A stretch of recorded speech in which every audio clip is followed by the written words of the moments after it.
Terima kasih Majelis Hakim. Surat tuntutan nomor registrasi perkara PDM 123-PKB-2-2020. Pendahuluan. Jaksa penuntut umum pada Kejaksaan Negeri Pekanbaru dengan memperhatikan hasil pemeriksaan sidang dalam perkara atas nama terdakwa, nama lengkap Samuel Tanuwijaya bin Wijaya, tempat tanggal lahir Pekanbaru 1 April 1992, jenis kelamin laki-laki, kebangsaan Indonesia, tempat tinggal Jalan Paus, Gang Merdu nomor 32, beragama Islam dan bekerja sebagai PNS. Nama lengkap Rian Suendra bin Hendra, tempat tanggal lahir Pekanbaru 1 Juni 1992, jenis kelamin laki-laki, kebangsaan Indonesia, tempat tinggal Jalan Katio nomor 10, beragama Islam dan bekerja sebagai honorer. Terdakwa dihadapkan ke depan persidangan dengan dakwaan sebagai berikut, bahwa terdakwa Samuel Tanuwijaya bin Wijaya dan Rian Suendra bin Hendra pada hari Selasa tanggal 25 Februari 2020 pada pukul 23.45 WIB bertempat di Jalan MH Tamrin Negeri Sukamulya, Kecamatan Sail, Kota Pekanbaru, melakukan tindak pidana pemerkosaan dengan cara sebagai berikut. 1. Pada awalnya, pada hari Selasa tanggal 25 Februari 2020 pukul 22.50, terdakwa Samuel Tanuwijaya dan korban Melati Putri pergi ke pesta ulang tahun saksi, yaitu Aseng Kusuma. Kemudian setelah acara selesai, saksi Aseng Kusuma dihubungi oleh orang tua korban untuk menanyakan keberadaan korbannya, yaitu Melati Putri, yang tidak kunjung pulang. Karena mendengar hal tersebut, saksi Aseng pergi untuk mencari keberadaan Melati Putri di sepanjang jalan yang biasa korban lalui bersama Samuel. Saksi Aseng menemukan sepeda motor korban, yaitu Melati Putri, di sekitar hutan kota pada pukul 23.45 WIB. Lalu saksi Aseng bergegas untuk mencari korban Melati dan menemukan korban Melati tanpa mengenakan busana. 2. Bahwa ditemukan berdasarkan keterangan korban Melati, pelaku pemerkosaan terhadap korban Melati tidak hanya tersangka Samuel atau pacarnya, melainkan juga mantan kekasih korban yang bernama terdakwa Rian Suendra. Setelah ditelusuri, ternyata mantan kekasih korban turut melakukan tindak pidana pemerkosaan dikarenakan adanya motif sakit hati atau balas dendam terhadap korban, melanggar pasal 285 KUHP, bahwa ia terdakwa pada waktu dan tempat seperti disebut dalam dakwaan primer di atas telah melakukan pemerkosaan terhadap korban pada saat korban sudah tidak sadarkan diri, setelah korban dipukul kepalanya dengan menggunakan balok kayu, seperti diterangkan dalam dakwaan primer di atas. 2. Fakta-fakta persidangan. Untuk itu, guna membuktikan dakwaan tersebut telah didengarkan oleh saksi-saksi dan adanya barang bukti yang diajukan di persidangan sebagai berikut. Saksi 1. Nama Aseng Kusuma. Di bawah sumpah menurut agama Islam, ia mengatakan: 1. Bahwa benar saksi mengenal terdakwa 1 serta terdakwa 2 dan tidak memiliki hubungan dengan kedua terdakwa. Saksi mengenal kedua terdakwa karena terdakwa merupakan pacar dan mantan pacar dari korban. 2. Bahwasanya benar saksi mengenal korban dan memiliki hubungan dengan korban. Saksi ialah sahabat dari korban.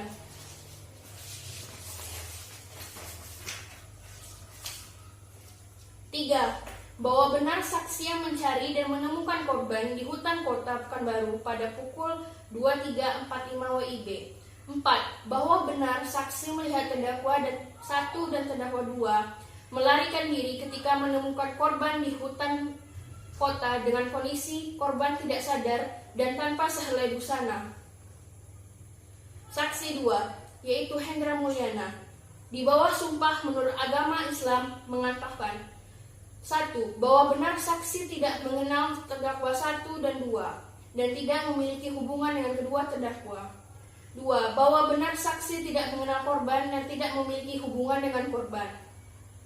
3. Bahwa benar saksi melihat korban diperkosa di hutan kota Pekanbaru pada pukul 23.06 WIB. 4. Bahwa benar saksi melihat saksi 1, yaitu Aseng, melakukan pemerkosaan terhadap korban. Saksi 3. Nama Dahlia Afriani. Di bawah sumpah menurut agama Islam dan profesi mengatakan 1. Bahwa benar saksi tidak mengenal terdakwa 1 dan 2 dan tidak memiliki hubungan dengan kedua terdakwa. 2. Bahwa benar saksi mengenal korban dan memiliki hubungan dengan korban. Saksi adalah dokter yang mengobati korban. 3. Bahwa benar saksi mengatakan korban dipukul oleh benda tumpul sehingga menyebabkan korban hilang kesadaran. Saksi mengatakan adanya luka di bagian kepala. 4. Bahwa benar saksi mengatakan bahwa adanya peradangan pada alat kelamin korban dan pecahnya selaput darah pada korban, yaitu Melati Putri. 5. Bahwa benar saksi menemukan bukti sperma dari alat kemaluan korban dan menemukan cairan sperma yang berbeda, serta memiliki DNA yang berbeda pula. 6. Bahwa benar saksi mengatakan korban diperkosa lebih dari 1 orang. Keterangan terdakwa. Terdakwa 1. Nama Samuel Tanuwijaya bin Wijaya menerangkan 1. Bahwa benar terdakwa 1 mengenal terdakwa 2. 2. Bahwa benar terdakwa 1 merupakan pacar korban. 3. Bahwa benar terdakwa 1 mengantarkan korban pulang dari acara ulang tahun sahabatnya. Terdakwa mengatakan dia dan korban pulang dari acara ulang tahun tersebut pada pukul 22.50. 4. Bahwa terdakwa 1 membenarkan apa yang dikatakan Aseng, Hendra, dan juga saksi Dahlia tentang hubungan terdakwa dengan mereka. 5. Bahwa benar terdakwa 1 membawa korban jalan-jalan terlebih dahulu mengelilingi kota Pekanbaru sehabis dari acara ulang tahun sahabat korban. 6. Bahwa terdakwa 1 membantah kesaksian saksi 1, yaitu Aseng, tentang melihat terdakwa di hutan kota. 7. Bahwa terdakwa membantah kesaksian Rosana tentang memukul korban menggunakan benda tumpul.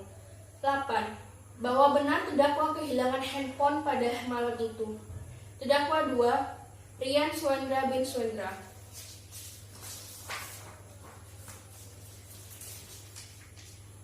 menerangkan 1. Bahwa benar terdakwa 2 adalah mantan pacar korban. 2. Bahwa terdakwa 2 membenarkan kesaksian dari Aseng, Hendra, dan Dahlia tentang hubungan di antara mereka. 3. Bahwa benar terdakwa 2 mengenal terdakwa 1. 4. Bahwa terdakwa 2 membantah kesaksian saksi 1, Aseng, tentang melihat terdakwa di hutan kota. 5. Bahwa benar terdakwa 2 memiliki dendam terhadap korban. 7. Bahwa benar terdakwa 2 membuat janji dengan terdakwa 1 untuk bertemu di hutan kota pada malam itu. Barang bukti 1 buah handphone. 2. Celana dalam korban. 3. Celana legging korban serta baju yang dipakai. Terlampir dalam persidangan. Analisis fakta. Bahwa fakta-fakta hukum dapat diuraikan. 1. Samuel Tanuwijaya terdakwa 1 dan Melati Putri sedang dalam hubungan, yaitu pacaran. 2. Rian Suendra merupakan mantan korban. 3. Aseng Kusuma adalah sahabat korban sejak awal perkuliahan. 4. Terdakwa 1 dan korban menghadiri acara ulang tahun Aseng lalu mengantarkan korban pulang menggunakan motor si korban. 5. Adanya bekas pukulan dari belakang di kepala si korban yang dilakukan oleh terdakwa. 6. Terdakwa 2 memiliki dendam terhadap korban. 7. Terdakwa 1 dan terdakwa 2 membuat janji untuk bertemu di hutan kota pada malam itu. 8. Terdakwa 1 kehilangan handphone pada malam itu. 9. Hendra melihat saksi memperkosa korban pada malam itu dan tidak melihat terdakwa 1 dan terdakwa 2 melakukan pemerkosaan terhadap korban. 4. Analisis yuridis. Sebagaimana telah diuraikan di atas, terdakwa Samuel Tanuwijaya dan Rian Suendra yang telah didakwa oleh jaksa penuntut umum dalam dakwaan yang disusun secara tunggal. Unsur-unsur dakwaan yaitu barang siapa dengan kekerasan atau ancaman kekerasan memaksa seseorang wanita bersetubuh di luar pernikahan.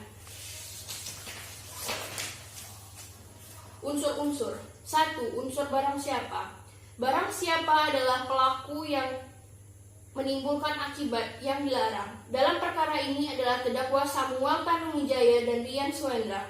Terdakwa secara hukum mampu mempertanggungjawabkan perbuatannya. Dengan demikian, terdakwa dengan integritas seperti pada surat dakwaan telah memenuhi unsur barang siapa. 2. Dengan kekerasan atau ancaman kekerasan.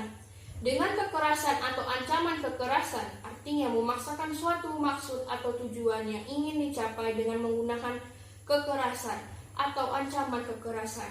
Dalam hal ini, terdakwa melakukan pemukulan dari belakang kepada korban dengan menggunakan balok kayu, sehingga menyebabkan korban pingsan, yang dilakukan oleh pacar korban dan mantan pacar korban. Jadi unsur ini telah terpenuhi.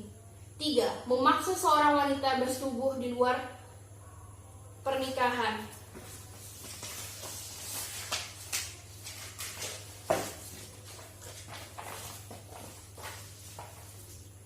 Memaksa seorang wanita bersetubuh di luar pernikahan artinya melakukan hubungan intim suami istri kepada seorang wanita dengan cara memaksakan kehendak pada wanita tersebut. Di luar perkawinan artinya hubungan intim suami istri itu dilakukan di luar sebuah ikatan yang disebut dengan perkawinan, sebagaimana yang dimaksud oleh Undang-Undang Nomor 1 Tahun 1974 tentang perkawinan. Dalam hal ini, terdakwa melakukan pemerkosaan dengan korban karena adanya dendam pribadi dengan cara memukul kepala korban dari belakang sehingga korban hilang kesadaran. Antara kedua terdakwa dan korban tidak terikat dalam suatu perkawinan. Untuk itu, jelaslah bahwa unsur ini telah terpenuhi. Kesimpulan. Berdasarkan uraian yuridis tersebut di atas, maka kami selaku jaksa penuntut umum dalam perkara ini berkeyakinan bahwa terdakwa Samuel Tanuwijaya dan Rian Suendra telah terbukti secara sah dan meyakinkan menurut undang-undang tidak pidana dalam dakwaan tersebut di atas. Majelis hakim dan penasihat hukum yang kami hormati, sidang pengadilan yang kami muliakan, sebelum menginjak pada tuntutan pidana atas diri terdakwa, perkenankanlah kami mengajukan hal-hal yang kami jadikan pertimbangan dalam mengajukan tuntutan, yaitu berupa hal-hal yang memberatkan sebagai berikut. 1. Terdakwa berbelit-belit dalam memberikan keterangan di persidangan. 2. Terdakwa secara sengaja melakukan perbuatan tersebut dengan tujuan untuk membalas dendam dengan seorang perempuan di luar status perkawinan. Sedangkan hal-hal yang meringankan. 1. Terdakwa berlaku sopan di persidangan. 2. Terdakwa belum pernah dihukum.